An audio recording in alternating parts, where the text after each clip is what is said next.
Друзья, всем привет! Серферы, бездельники, наши любимые девианты. Начинаем наши сегодняшние эфиры. У нас будет целое созвездие, так сказать, наших звезд нашего канала. И Илья Кусов будет в конце. Мы поговорим об ошибках Зеленского в его коммуникации с глобальным югом, потому что было интервью индийским изданиям, и, в общем-то, там наш президент, конечно, прозвучал не совсем правильно, как нам, я думаю, нам кажется. Потом в 19 у нас будет Илья Чедолума. Мы обещали позавчера, что у нас будет разговор по Хантингтону. И, собственно, вот мы этот разговор проведем. И сейчас у нас эфир с Анастасией Пилявски, значит, которая у нас уже неоднократно была в эфире. И она, я напомню, тех, кто не в курсе или впервые будут видеть ее, что она живет в Великобритании, родом из Одессы, преподает, значит, и работает в Институте Индии при, по-моему, Королевский колледж Лондона. Вот, и неоднократно, в общем, точнее говоря, по-моему, пару десятков лет вот работает конкретно в индийском направлении, и у нас были блестящие эфиры с ней. И вообще такая неординарная личность, которая сейчас очень активно работает по теме защиты культурного наследия Одессы, потому что, как мы знаем, у нас началось на фоне серьезных проблем на фронте, у нас началось так называемое культурное наступление, которое проводят вот эти все наши поборники армии Мовы Веры, и оно выразилось в череде переименований улиц, вычеркиванию из значит, всяких исторических личностей, из общественного дискурса, из исторических учебников, сносе памятников, перевешивание всяких табличек. Ну, короче говоря, такая модель петлюровщины и директориевщины, которая была характерна в начале 20 века и которая ничем, кроме проблем, не закончилась. И вот эта деятельность в Одессе, она особенно приобрела там широкий размах, потому что, ну, Одесса как имперский город, который расцвел при Российской империи в 19 веке, и было время, когда он был третьим городом по величине, благодаря порту Франко и той экономической активности, которая шла как бы через порт Одессы. Он полон вот этого клятого имперского наследия, и вокруг этого развернулась борьба, потому что, ну, они там начали эти все памятники сносить, там Екатерине, там, значит, Воронцову, там и прочим деятелям, переименовывать улицы, попали под нещадный, так сказать, каток декоммунизации и писатели известные, Бабель, там Паустовский, Катаев, по-моему, тоже туда же попал. Короче говоря, все это приобрело размах, который вдруг заинтересовал общественность за рубежом, поскольку Одесса входит, значит, наследие архитектурное, допустим, Одесса входит в наследие памятников ЮНЕСКО, и, в общем-то, развернулась большая дискуссия за рубежом в ряд итальянских там и прочих европейских изданий. Начали ставить вопрос относительно того, что же, собственно говоря, происходит в Украине и почему такие варварские методы наблюдаются. И образовалась группа общественных деятелей, там, политиков, волонтеров, военных из Одессы, не только, я тоже подписался под этим, которые, в общем-то, выступили против этого варварства, идиотизма. И Анастасия также является в оргядре этой группы. И она решила рассказать нам, собственно говоря, как одесская проблематика вышла в европейский дискурс, в западный дискурс, и, собственно, что мы с этим будем делать. Анастасия, добрый вечер. Добрый вечер. Да, ну вот такой краткая вводная. Я надеюсь, что я основные моменты не пропустил. Ну да, тут уже речь идет не только о западном дискурсе и о многих публикациях, которые вышли уже в Италии, в Британии, в Германии, сейчас выходит еще в Швейцарии, Дании, вот, о дискурсе, который сейчас разгорелся внутри Украины. Тема оказалась очень горячей, и желающих включиться очень много. И включились, конечно, как часто бывает, не совсем понимая, что произошло, кто, зачем, почему, что вообще за письмо, куда и как. И вот, мне кажется, было бы полезно начать немножко с того, что вообще происходит. Вот. Значит, все началось с того, что в конце июля два указа, два назначения были опубликованы новым главой Одесской военной администрации, неким Олегом Кипером, про которого очень много в последнее время пишет пресса, очень такая интересная, занимательная личность, который Кипер был прокурором под Януковичем, жена у него до недавнего времени владела российским паспортом, он был иллюстрирован и с большим трудом деиллюстрировался при помощи помощника нашего президента. Вот. То, что он рассказал в открытых источниках, в интервью. Вот. Под его эгидой очень скоропалительно, без экспертных консультаций и публичных обсуждений, до 100 названий улиц в Одессе и 19 памятников, то есть до 100 улиц было принято решение переименовать под эгидой нового закона об осуждении и запрете пропаганды российской имперской политики на Украине, да, которая, в Украине, и деколонизации топонимики, которая должна, закон, который должен защищать культурное и информационное пространство Украины путем ликвидации символов российской имперской политики. Вот. Значит, одесситы узнали в конце июля, что 100 улиц будут переименованы, и 19 памятников. Через 2 дня узнали, что еще и 19 памятников по городу будут снесены. Вот, значит, это, конечно, произвело большое впечатление на одесситов. Конечно, многие из этих улиц и этих памятников – это остатки советского наследия, которые не успели убрать в 19-20 веке, которые никакого отношения к Одессе не имеют, и одесситы не будут по ним плакать ни разу. Я не встречала ни одного одессита, который был против абсолютно всех переименований, которые там намечены. Но в этом списке, как ты уже сказал, значит, находится ядро одесского прошлого и одесского мифа, и всех тех людей, которые Одессу строили, которые ее защищали, и которую ее прославили, сделали всемирно знаменитым городом. Как всем известно, Одесса город очень гордый, не первый, но и не второй.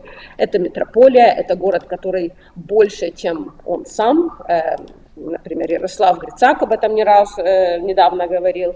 Одесса – это город, созданный разнообразными европейцами, а также это место, которое взрастило лидеров национальных движений в Болгарии, в Греции, в Израиле, да и в Украине, кстати. Многие украинские национальные фракции в XIX веке, в начале XX, они как раз имели вот свободу думать об Украине и независимости именно в Украине.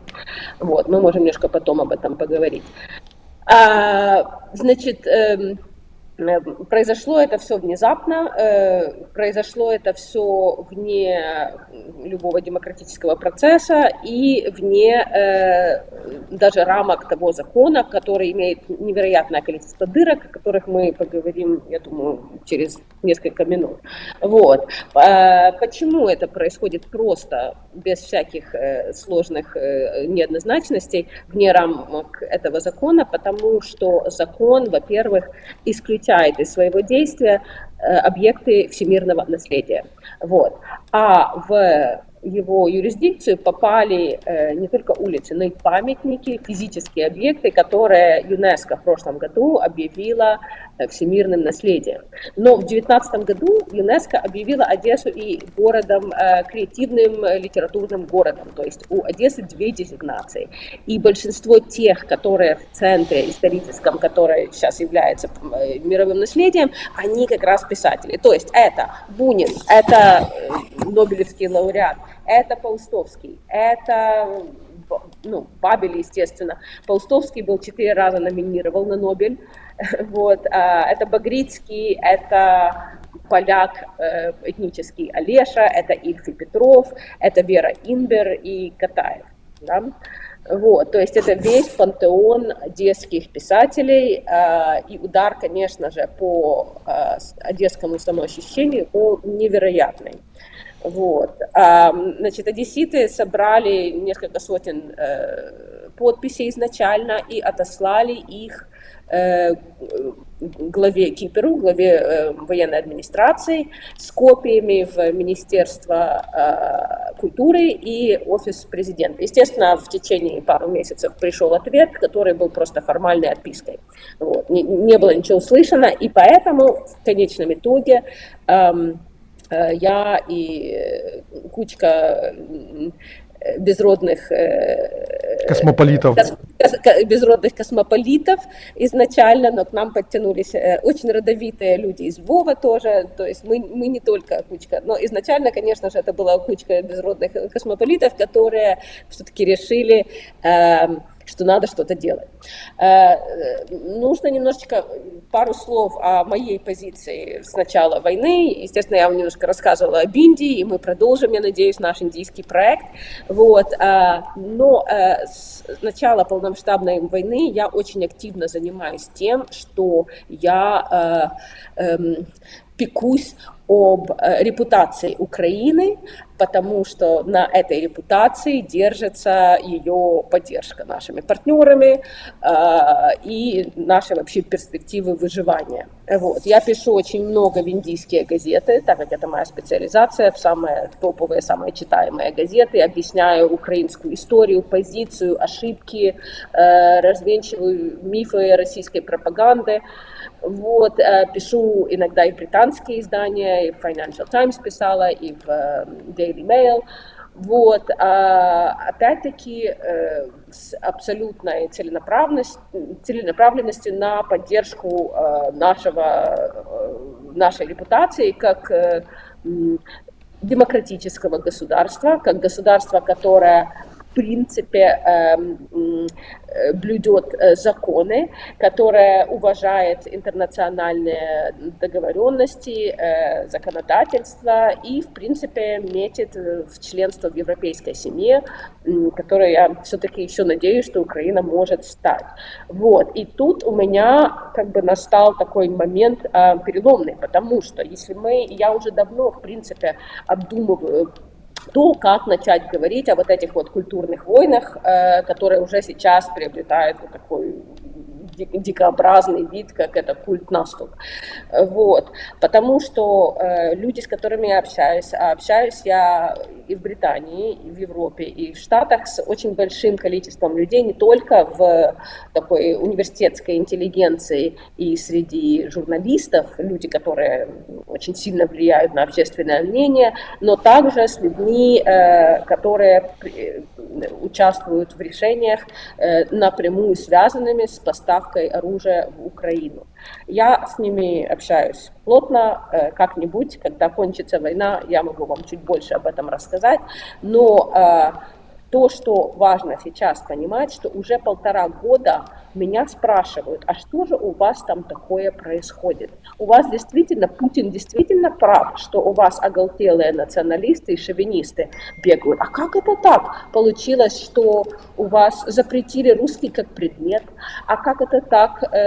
У вас нельзя использовать русскоязычные источники в университетах. А почему нельзя пересылать русскоязычные книги? Я ж думал, что Булгаков — это украинский писатель и так далее. Вот. Естественно, я одиночно долго и объясняю моим друзьям и коллегам, что происходит, но это достаточно длинный процесс, потому что то, что они видят, оно действительно совпадает для человека, не знающего, что произошло в стране за последние, с начала, во всяком случае, полномасштабной войны. Так как весь имидж Украины – это борьба, геройство, ну и сейчас в последнее время тоже коррупция, это такое впечатление создается, что внутренней политики и социологии вообще у нас нет.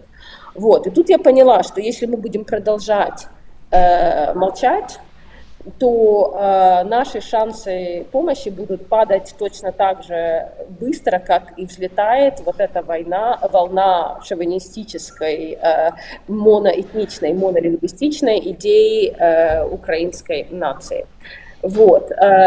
И поэтому, в общем, я и моя группа космополитов, девиантов и диссидентов, мы решили написать письмо главе ЮНЕСКО, генеральному директору ЮНЕСКО Одри Азуле, которая приезжала в Одессу для того, чтобы инаугурировать исторический центр города как ансамбль, который включили в списки ЮНЕСКО.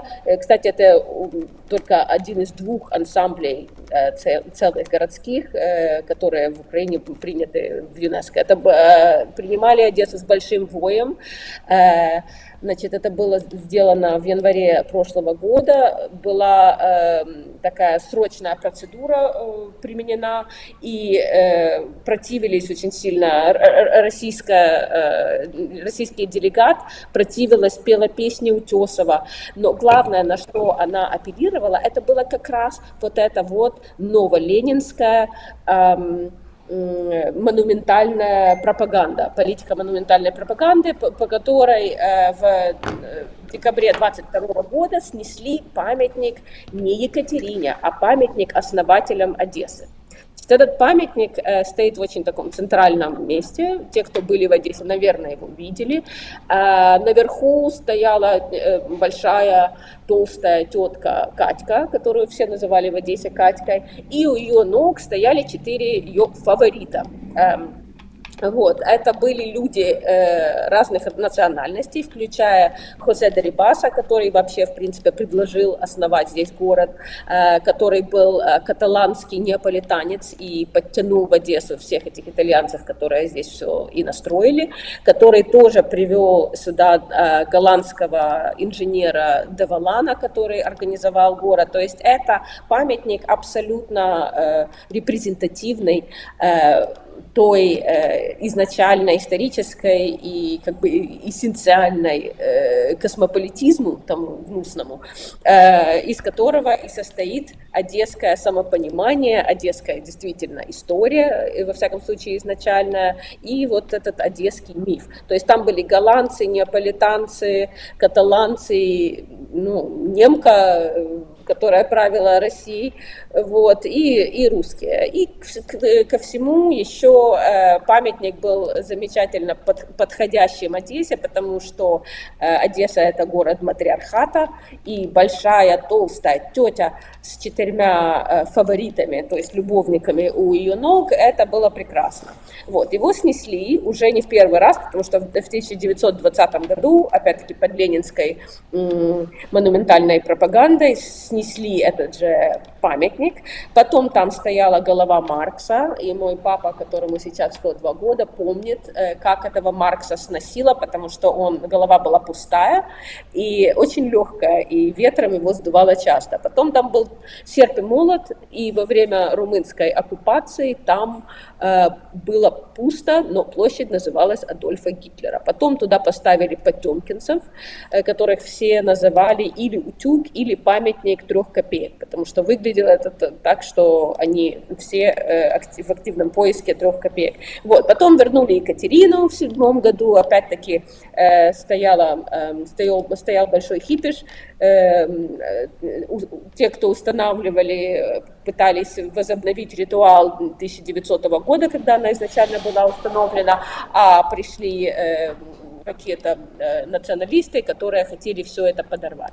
Вот. То есть для одесситов это место, этот памятник, он стал важным не потому, что одесситы когда-то считали себя русскими или имели какой-то даже грамм уважения к Российской империи, а потому что это место цирка и чехарды политическое, которое всегда вот мечется и скачет через Одессу.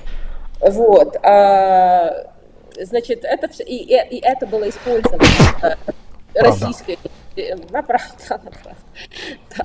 И это было использовано снос Екатерины в самом сердце зоны ЮНЕСКО, комплекса ЮНЕСКО, было использовано российской делегатом в ЮНЕСКО, чтобы попытаться подорвать весь этот процесс. Это важно, что если те, кто смотрит, как на это посмотрит российская пропаганда, я считаю, что на российскую пропаганду не нужно смотреть, потому что российская пропаганда пользуется абсолютно всем, чем все, что есть или чего нету, ну, в основном все, что есть в ту или другую сторону в Украину, любой порыв в демократию, любой протест против правительства, любой снос памятников, присутствие памятников, все будет использовано. Но, в принципе, в основном главный рычаг это вот на снос русской культуры и всего русского. Вот, что мы прекрасно им кормим, каналы Скобеева и так далее.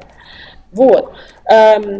Но все-таки взяли Одессу под защиту ЮНЕСКО. И вот Одри Азуле приехала и рассказала одесситам, что она считает, что Одесса это абсолютно свидетель самым главным ценностям ЮНЕСКО, что это Одесса, то, что Одесса сейчас будет в ЮНЕСКО, это вообще raison d'être самой организации, то есть это ее смысл ее существования, потому что под угрозой, и Одесса действительно уже как минимум 106 исторических зданий повреждены российскими ракетами и дронами. Значит, а Одесса это фундаментально космополитический город, это город мультикультурный, многонациональный, многоэтничный и многоязыковой, полифоничный. Вот. И это такой уникальный пример Восточной Европы, такого именно города Unity in Diversity, да, это главный слоган Европейского Союза, и Одесса как бы вот ее представляет эта ценность. И именно поэтому взяли Одессу под охрану ЮНЕСКО, не потому что тут много уникальных зданий, город очень молодой, здания в основном это копии того, что уже существует в Европе, по отдельности они не представляют огромной ценности, точно не мировой, вот, а как комплекс, который отражает именно вот эту культуру многоголосую, многокультурную, многоэтничную, вот это было увидено как ценно. Вот, значит, все это к тому ведет, что мы отослали это письмо в прошлый понедельник, ровно неделю назад. И это открытое письмо, мы его опубликовали, мы дали репортерам, которые давно уже интересуются, журналистам, историкам, которые интересуются этим вопросом, и сразу начало выходить большое количество статей, потому что люди действительно пришли в ужас от того, что Украина вот сейчас начнет поступать как Талибан. То есть будет зачистка культурная, как в случае с банянскими буддами в Афганистане, которые были неугодны культурно режиму Талибана. И вот сейчас Украина, в принципе, на грани совершения точно такого же преступления. Вот, и поэтому, как бы, чтобы предотвратить это, абсолютно такая практичная была у меня мысль, чтобы предотвратить это, нужно придать это огласке. И что мы запросили? Мы запросили Одри Азуле попросить президента Зеленского приостановить процесс решения по всемирному наследию в Одессе, до того момента, когда закончится война, и публичные консультации, и экспертные дискуссии опять не смогут начаться, потому что сейчас Украина сплочена в отражении экзистенциального порядка врага, вот, и на данный момент у нас нет ни политических выборов, и все демократические процессы на паузе, то есть процессы, которые связаны с чем-то таким сложным и важным, как всемирное наследие, которое Украина обязалась сохранить для мира, ратифицировав декларацию ЮНЕСКО по всемирному наследию, такие процессы должны проходить через сложные, длинные разговоры, через публичные дискуссии, консультации, а не огульно сверху вниз, непонятно почему, кроме того, что страна находится сейчас в состоянии хлыстового шока, и такой вот национализм хлыстовой травмы просто владеет сердцами, умами многих, и если ими не владеет, такой почти что сейчас тотальный страх. Как-то так.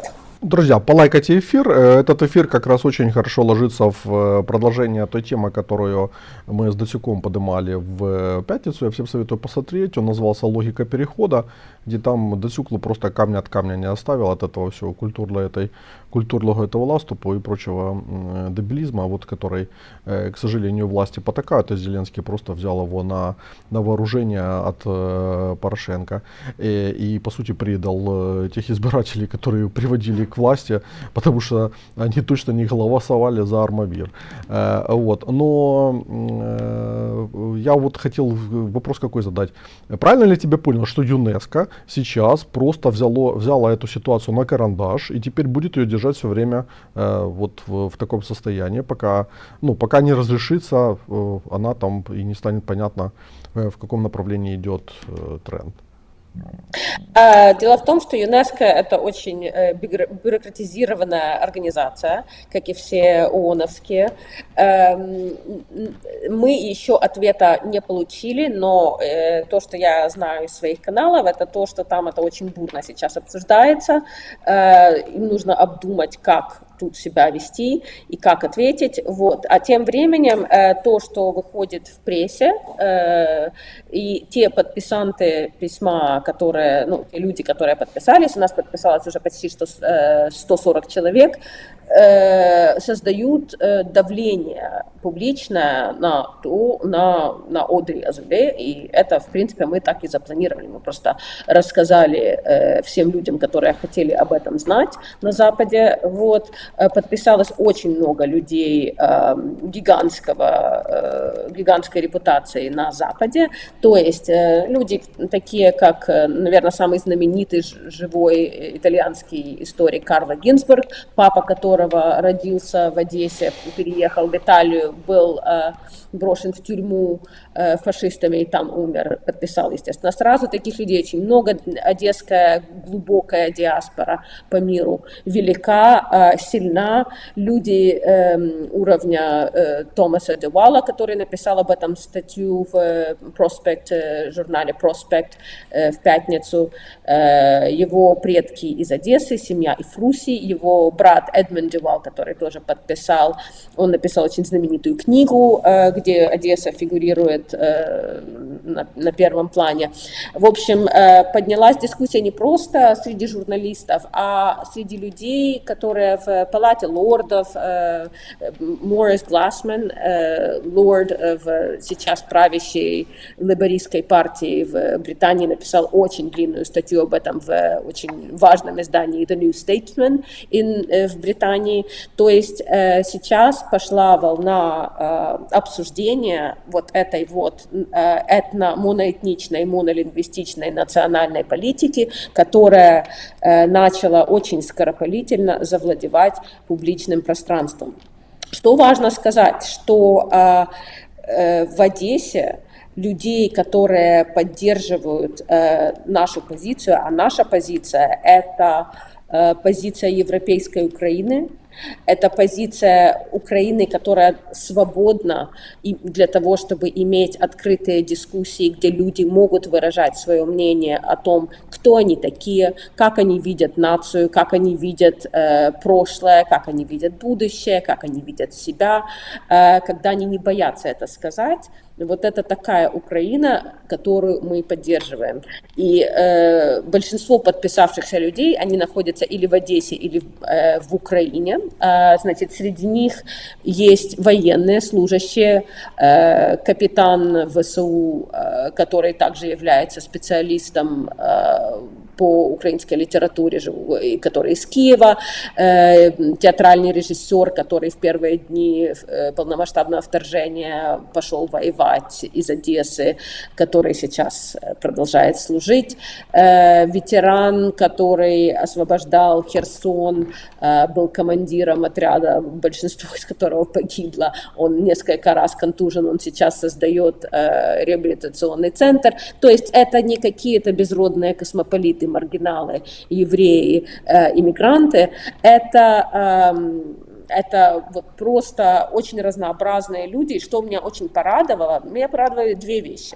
Этот момент, он собрал людей очень разной масти, он оказался неразделительным процессом, а наоборот созидательным и собирательным. То есть люди, которые давно перешли на украинский, люди, которые никогда не собирались переходить на украинский, люди, которые воюют в ВСУ, люди, которые никогда не будут воевать в ВСУ, люди очень разных политических окрасок соединились вокруг этого, потому что их объединила любовь к Одессе. Просто так.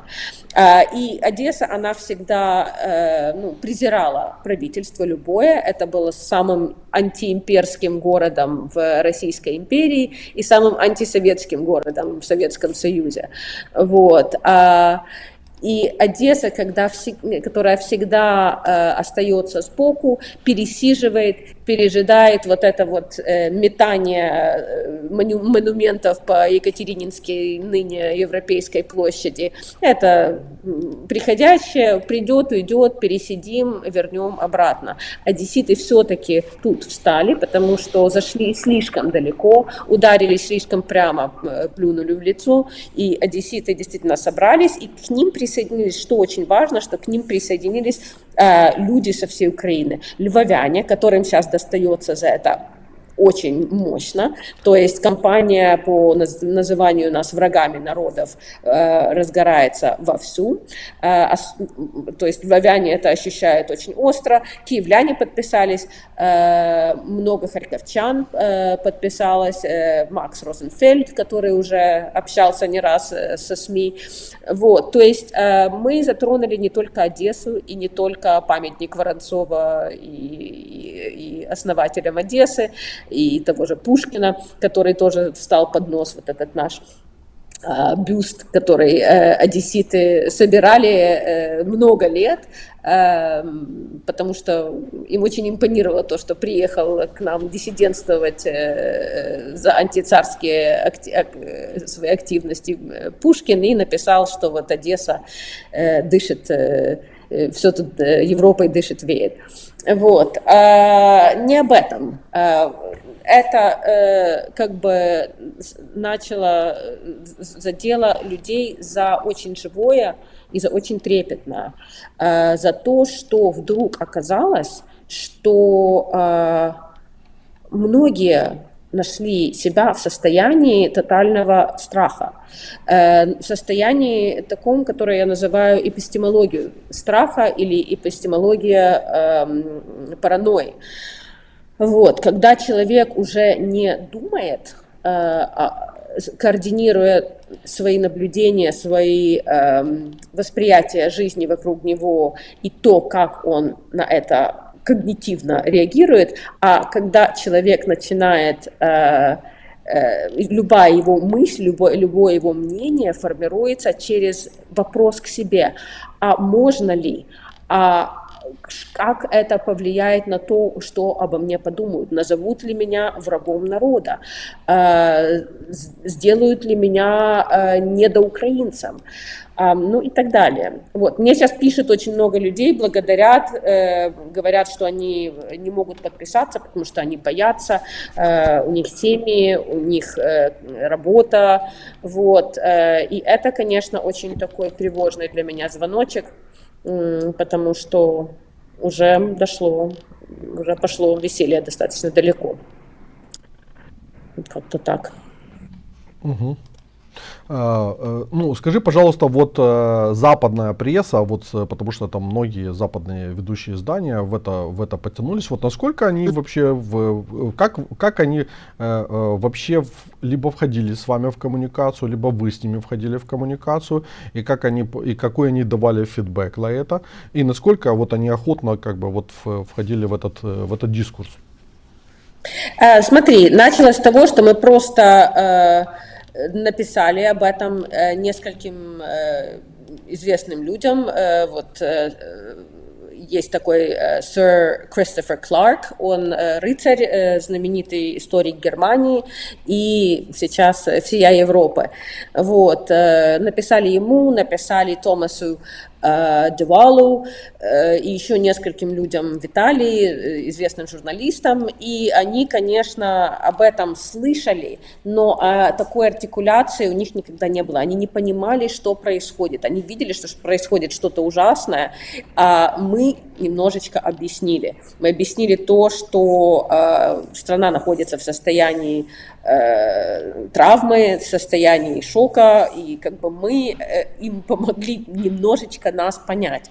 Вот. И они написали очень видные статьи в самых видных изданиях в Германии. Изначально первая статья вышла в Corriere della Sera, самая известная газета в Италии.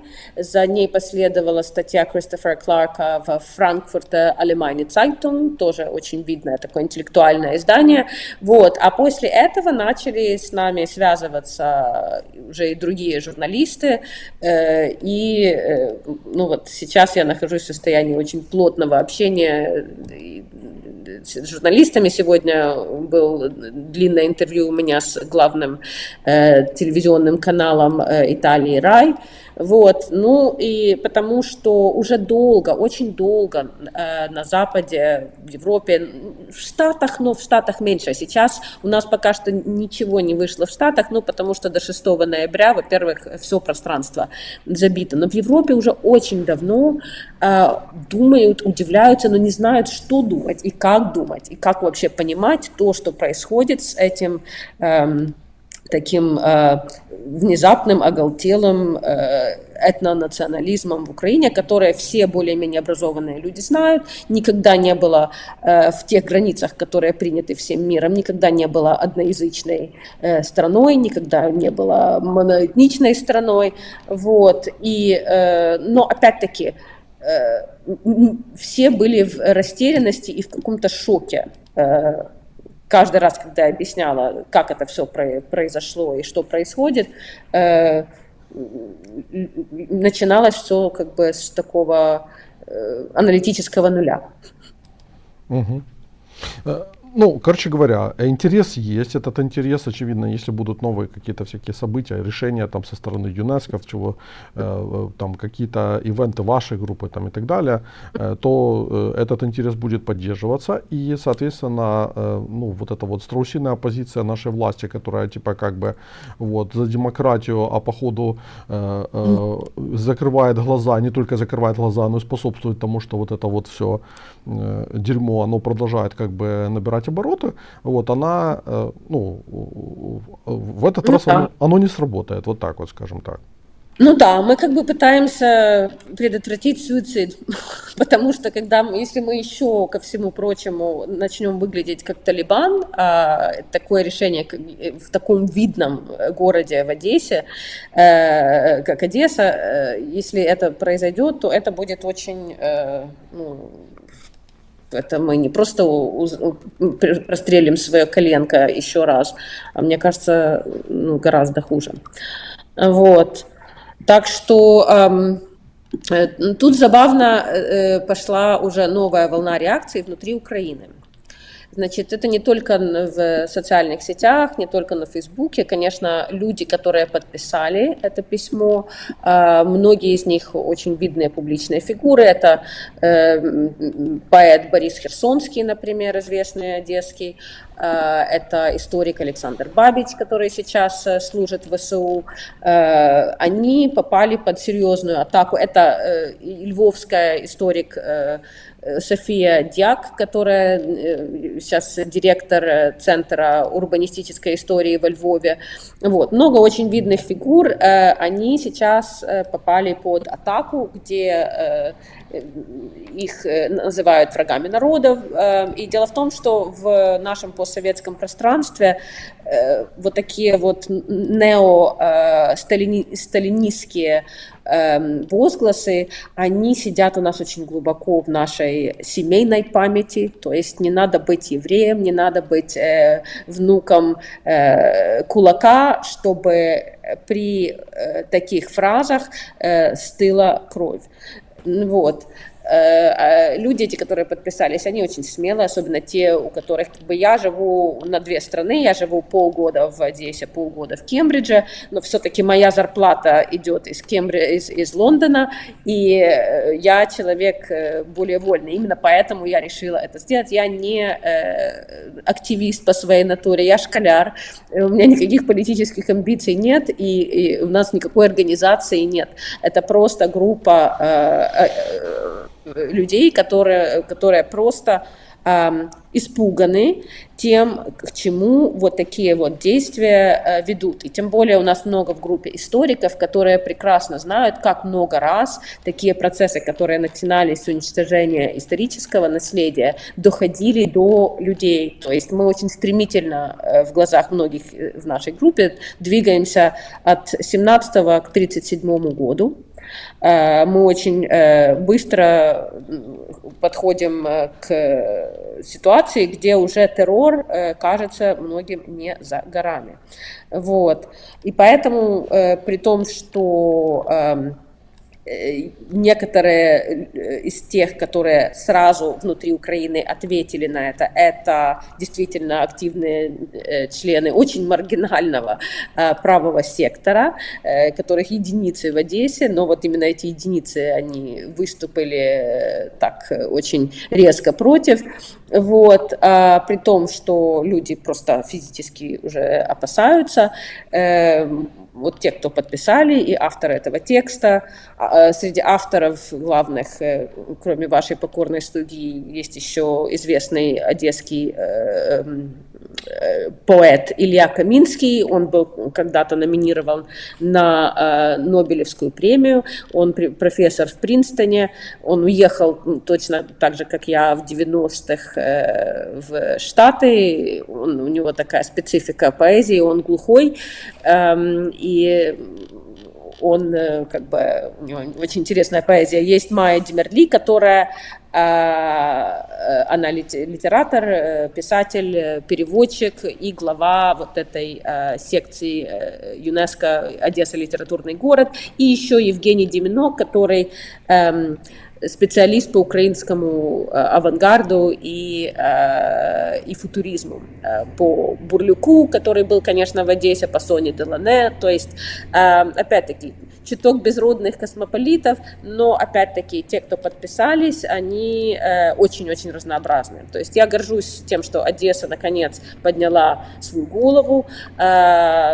Ну, как бы, если не в Одессе должны начинаться движения за настоящую свободу, за демократию, за космополитизм, за открытость, без которой, я считаю, будущего у Украины нет. И тогда, в принципе, вот в наших сейчас дискуссиях мы пришли к тому, что тогда уже непонятно, за что мы боремся, если Украина не движется в сторону вот той Европы демократической, того европейского горизонта, за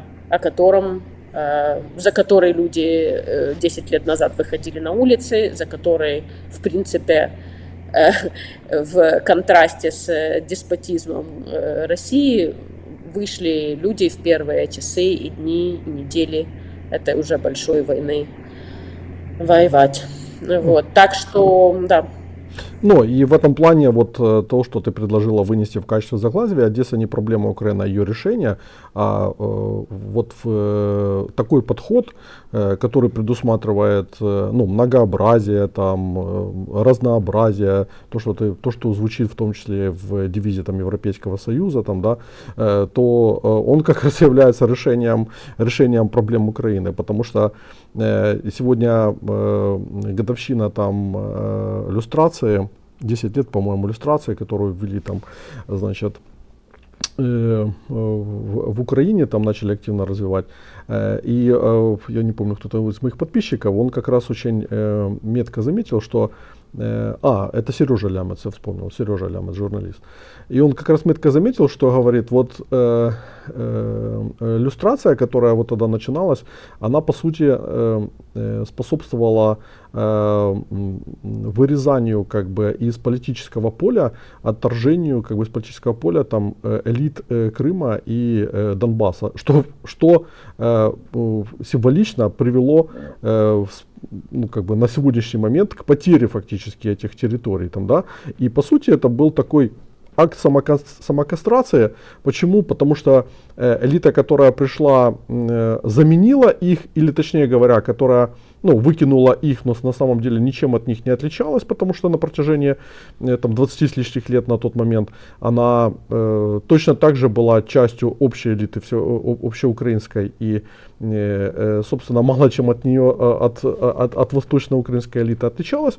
Вот, так вот, эта элита не показала вообще никакого другого качества, которое бы отличало ее от тех, кого, собственно говоря, иллюстрировали, потому что уровень коррупции, уровень некомпетентности, уровень неэффективности, бездарности, всего, чего хотите, он по большому счету был ну, точно такой же там,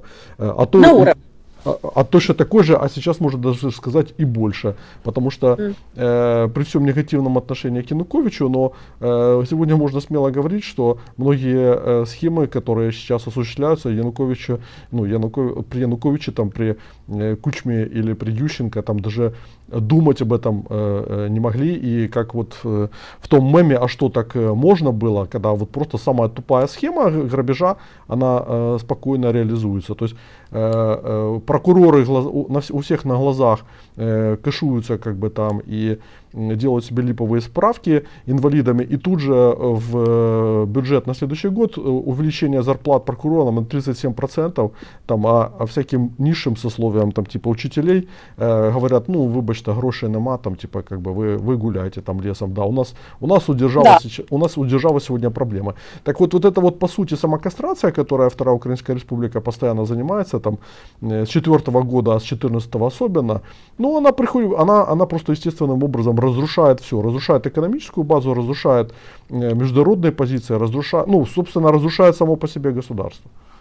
Ну да, и вот эта вот политика отторжения, политика выделения каких-то неправильных членов общества и их отторжения, это просто приняло вот такой гигантский масштаб в Одессе, потому что одесситам сказали, что все, что составляет их наследие, их гордое, одесситы очень нудно гордые люди, я не знаю, кто-то бывал, те, кто бывали в Одессе, я не бывала ни в каком городе, ни в Риме, ни в Нью-Йорке, ну вот может быть только что в частях Манхэттена, но ни в Бомбее, нигде тебя не будут водить по улицам и рассказывать про этот балкончик. И вот тут жила Леша, и вот тут Катаев написал это, и камушки, и это вам не интеллигенция, это вам тети с рынка вам будут вас возить, и водить и вам рассказывать. И вот так вот просто стереть всю эту одесскую мифотворящую мешпуху вместе взятую, это, конечно, ну, такой гигантский самокастрирующий акт. И что тут, конечно, интересно, если посмотреть на то, кого иллюстрировали в этом контексте, пытаются иллюстрировать наместники Киева, это очень разнообразная этническая группа. Тут попал под эту зачистку шотландец Кобли, Томас Коблей, который был администратором в Одессе и боролся с чумой в 1812 году. Тут попал, опять-таки, поляк Олеша, тут попал еврей Бабель, еврей, естественно, евреев тут у нас хватало, Багрицкий и так далее. Вот. И единственное, что их объединяет, это то, что они говорили и писали на русском языке. Да? Вот. И тут это нас подводит, конечно, к очень большой теме о русскоязычных украинцах, да? То есть даже в моей команде людей, которые понимают, как ужасно вот такой дележ страны на правильных и неправильных, они уже привыкли говорить о том, что есть русские в Украине, а есть украинцы. То есть кто-то мне сказал, что в Одессе что-то такое, 2/3 украинцев, а остальные кто? В Одессе все украинцы, просто здесь русскоязычные украинцы. Есть украязычные, есть венгроязычные, болгароязычные, даже идышеязычные есть чуток. Вот. И вот эта вот вся политика разделения, что есть украинцы такого сорта, не такого, она тут просто нашла свой апофеоз. В контексте еще всей этой истории важно отметить вообще сам этот закон, потому что это не только про Одессу, это про процессы так называемой деколонизации вот по всей, естественно, Украине. И тут очень забавная происходит вещь, если действительно его почитать. Мало кто его читали, но есть там главные две нормы. Первая норма – это иллюстрация исключения, стирание, значит, всех военачальников высокого ранга, руководителей отдельных территорий, Московского княжества, Российской империи, СССР, УССР. Да? Значит, туда попадает вот под скользкий этот уклон в Одессе, кроме тех, кого уже решили убрать, попадает и Дюк, знаменитый наш де Ришелье, который, конечно же, работал на Российскую империю, и Воронцов, и Ланжерон, и Дерибас, то есть, опять-таки, все европейцы у нас вылетят, если в принципе очень так обширно интерпретировать этот закон. Появляется проблема с любыми офицерами высокого ранга Второй мировой войны, таким как Малиновский, который защищал Одессу, который, естественно, воевал на стороне антигитлеровской коалиции. Да? Вот. Вторая норма – это опять-таки очень странная, которая предназначена для очень какой-то такой камерной, гиперакадемической, оксфордской дискуссии о стиле, семантике и синтаксисе языка. Значит, вторая норма для исключения, для стирания – это те люди, которые поддерживали, глорифицировали и оправдывали российской имперской завоевательную политику. Да? Значит, смотрите.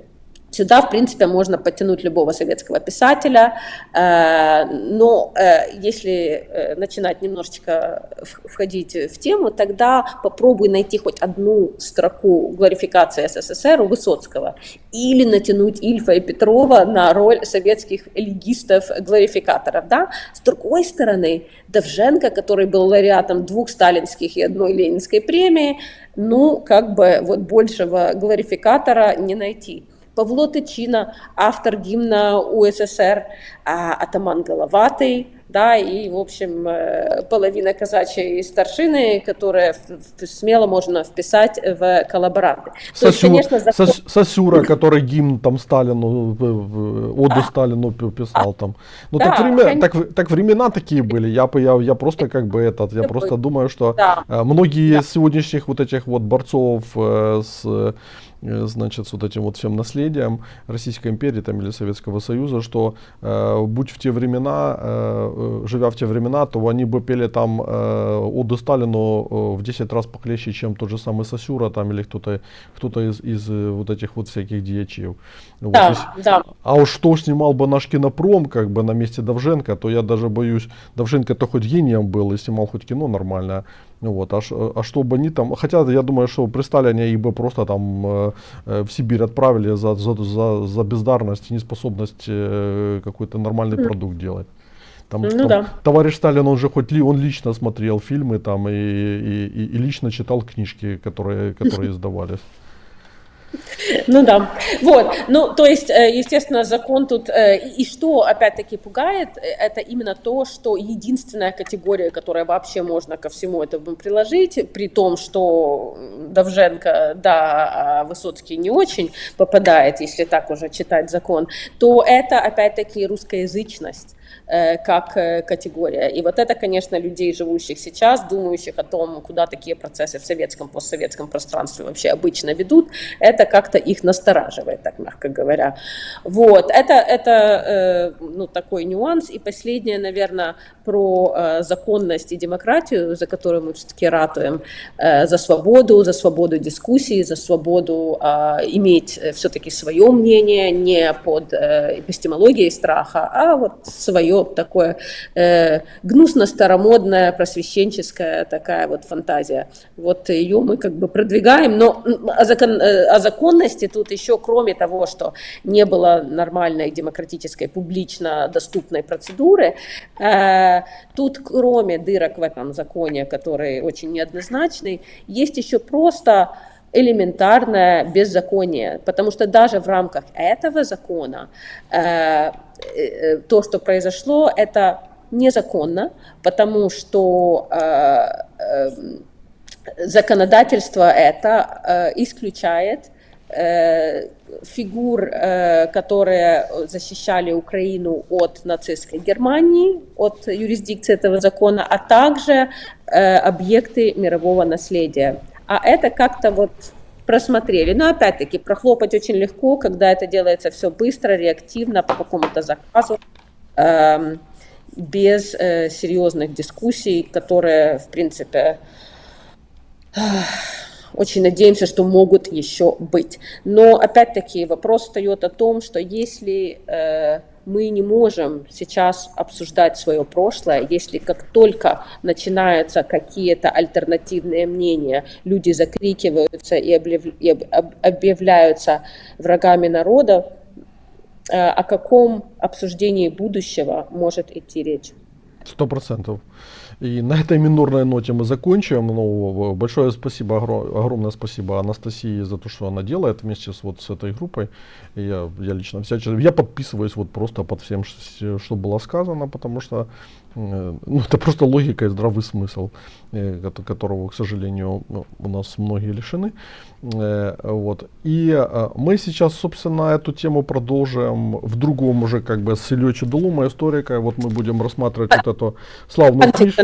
Да, славную книжку Хантингтона «Политический порядок в меняющихся обществах». 1968 год, классика, вот просто, которую очень многие у нас вообще не знают, не читали, не слышали, но которая является такой азбукой умножения в политологии, в понимании социальных процессов, которая там хорошо известна на Западе, которая является одной, ну, наверное, библией институционализма и одним из таких основных произведений, которая запустила исследование роли институтов в трансформации сообществ. И, собственно, там Робинсон и Аджемоглу, которые получили там на днях Нобелевскую премию, они как, ну, точнее говоря, да, Робинсон и Аджемоглу они же получили, да, они как раз черпали в том числе и из этой работы, так же как и Дуглас Норт, там и другие известные столпы политической мысли современного Запада. Они черпали вот как раз из этой книги, которая в Украине мало известна, но она, кстати, была переведена на украинский язык, в том числе благодаря там моим подачам, потому что я, когда ее в 2004 году прочитал, то я был просто в диком восторге и всячески ее пропагандировал. И тем не менее она менее известна в Украине, чем «Столкновение цивилизации» знаменитая, хотя я считаю, что по своему влиянию и по своему, ну и по своей глубине она круче, чем «Столкновение цивилизаций». Ну, она совсем другого уровня книга, и, конечно, я сожалею о том, что я не смогу присоединиться к дискуссии, мне нужно будет бежать. Да. Вот. Так что да, буду эфир ваш слушать уже позже. опосля, да. Вот. Ну, спасибо еще раз за обсуждение, за сегодня. Момент такой очень стрёмный, очень, с одной стороны, неприятный, но наполненный, мне кажется, все-таки надеждой на внятность, потому что по моей такой этнографической социологии все-таки подавляющее большинство людей, те 73%, которые всего лишь 5 лет назад проголосовали за ультралиберальную политическую платформу, за платформу политической нации, в которой есть место для разницы и разнообразия, они перепуганы, но не все. И многие просто ждут момента, когда появится возможность иметь альтернативное мнение, и вообще думать. Да. Анастасия, еще раз спасибо за позицию. Анастасия Пилявский с нами была на связи не последний раз. И мы сейчас заканчиваем и начинаем с Лёчи Делума эфир по Хантингтону. Присоединяйтесь, будет очень интересно. Пока.